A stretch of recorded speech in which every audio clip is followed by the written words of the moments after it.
Hulu ledak rudal Palestina II Baru Yaman diklaim telah membuat Israel khawatir. Pemimpin Ansarullah Yaman Syed Abdul Malik Al-Houthi memperingatkan akan adanya keterlibatan Arab. Mengutip Al-Mayadin pada 29 Agustus, hal ini diutarakan oleh Al-Houthi pada Kamis 28 Agustus 2025. Dia menjelaskan bahwa hulu ledak yang baru dikembangkan ini telah mengkhawatirkan pendudukan Israel. Al-Houthi juga mengungkap bahwa operasi dari garis depan Yaman melawan Israel masih terus berlanjut. Bahkan serangannya pada minggu ini saja diklaim sudah membuat sirine di lebih dari 200 lokasi di Israel berbunyi hingga memaksa jutaan pemukim berlindung. Lebih jauh lagi, Al-Houthi memperingatkan bahwa pendudukan terus melakukan kejahatan abad ini karena merasa diyakinkan oleh beberapa rezim Arab yang menerima dorongan, dukungan, dan sokongan. Ia juga memperingatkan kembali bahwa faktor terbesar yang mendorong mereka untuk menyerang Masjid Al-Aqsa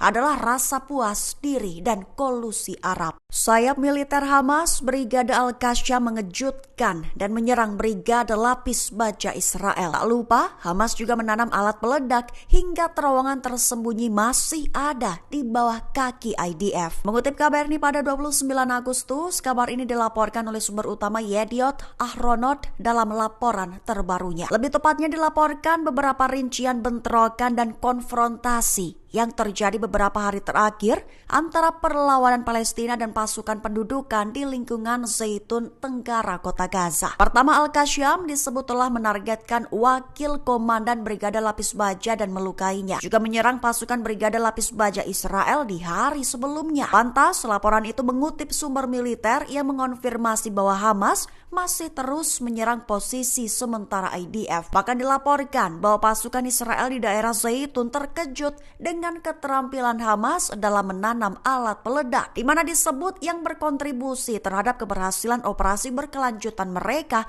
terhadap pasukan IDF yang maju ke daerah tersebut. Lebih jauh lagi, tentara Israel mengonfirmasi telah menemukan sebuah terowongan di bawah posisi mereka. Itu disebut telah menunjukkan kemampuan Hamas membangun kembali dan memulihkan sebagian kemampuan militernya meskipun menghadapi serangan udara yang intens.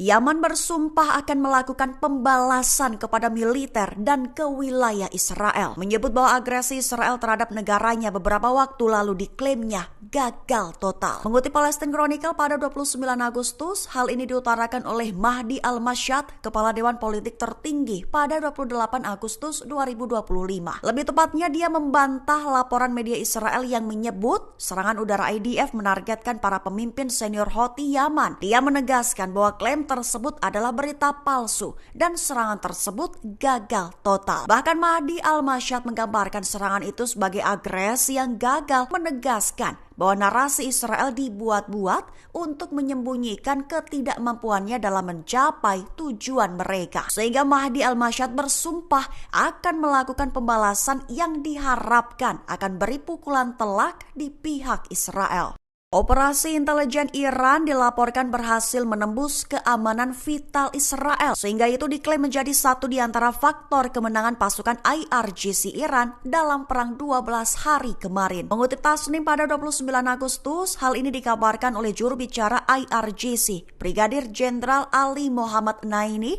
pada 28 Agustus 2025. Lebih tepatnya, dia menekankan bahwa operasi intelijen Iran di dalam rezim Zionis berhasil menyelesaikan banyak ambiguitas yang ada. Mengklaimnya semakin melengkapi bank informasi di pihak IRGC Iran. Dijelaskan olehnya bahwa bank informasi itu sangat efektif dalam setiap serangan rudal dan pesawat nirawak Iran, di mana IRGC menggunakan data yang diperoleh melalui peretasan, infiltrasi, dan pengumpulan intelijen baru di pihak Israel. Sehingga itu diklaimnya menjadi satu penyebab utama kekalahan militer Israel dalam perang adalah kegagalan intelijen mereka beberapa waktu lalu.